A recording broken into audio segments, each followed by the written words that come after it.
ये कहानी महाराष्ट्र के एक छोटे से गांव तुम्बाड़ की है। कहते हैं तुम्बाड़ देवी देवताओं द्वारा श्रापित है, क्योंकि इस गांव के लोगों ने बहुत साल पहले एक मंदिर की रचना करी जिसमें हस्तर को पूजा जाता था।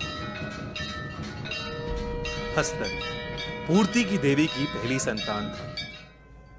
पूर्ति की देवी यानी अनगिनत अनाज और सोने का प्रतीक और 16,000 देवी देवताओं को जन्म देने वाली जननी। हस्तर बहुत ज्यादा लालची था। उसने देवी का सारा सोना हड़प लिया था और साथ ही वो सारे अनाज पर भी कब्जा करना चाहता था, पर बाकी देवी देवताओं ने उसे ऐसा करने से रोक दिया और उसे छोटे छोटे तिनकों में बांट दिया।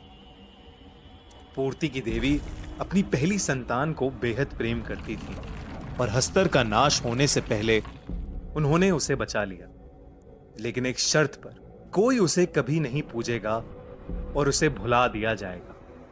पर तुम्बाड़ गांव के पूर्वजों ने जब से उसका मंदिर बनाया, तब से देवी देवताओं का क्रोध तुम्बाड़ पर बारिश बनकर बरसता है।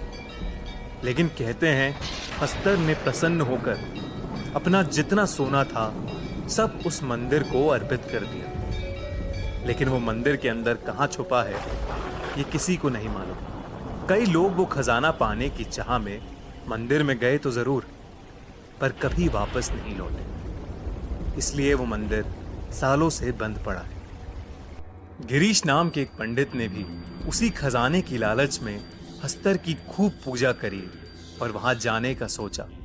उस दिन हमेशा की तरह बाहर जोरदार बारिश हो रही थी। मंदिर के अंदर बहुत अंधेरा था और किसी मरे हुए जानवर की बू आ रही थी। अपने हाथ में मशाल लिए वो आगे बढ़ा। उसका पैर एक हड्डी के ढांचे पे पड़ा और उसने देखा कि उसके आसपास जंगली पेड़ों की लपट में कई लोग अधमरे से पड़े थे। वो ये देख के बहुत घबरा गया, पर हिम्मत करके आगे बढ़ा। उसे अचानक एक जानवर की दहाड़ने की आवाज आई। उसने छिप के देखा तो आधे इंसान और आधे भेड़िए जैसा जानवर किसी इंसान की चमड़ी को चबा रहा था। गिरीश ये सब देख ही रहा था कि उसके बगल से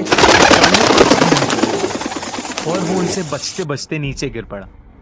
उस जानवर ने गिरीश को देख लिया और उस पर एक जोर का वार किया। तो जानवर उसे मुंह से घसीटता हुआ हस्तर की मूर्ति के नीचे ले गया और उसे नीचे छोड़ के वहां से चला गया।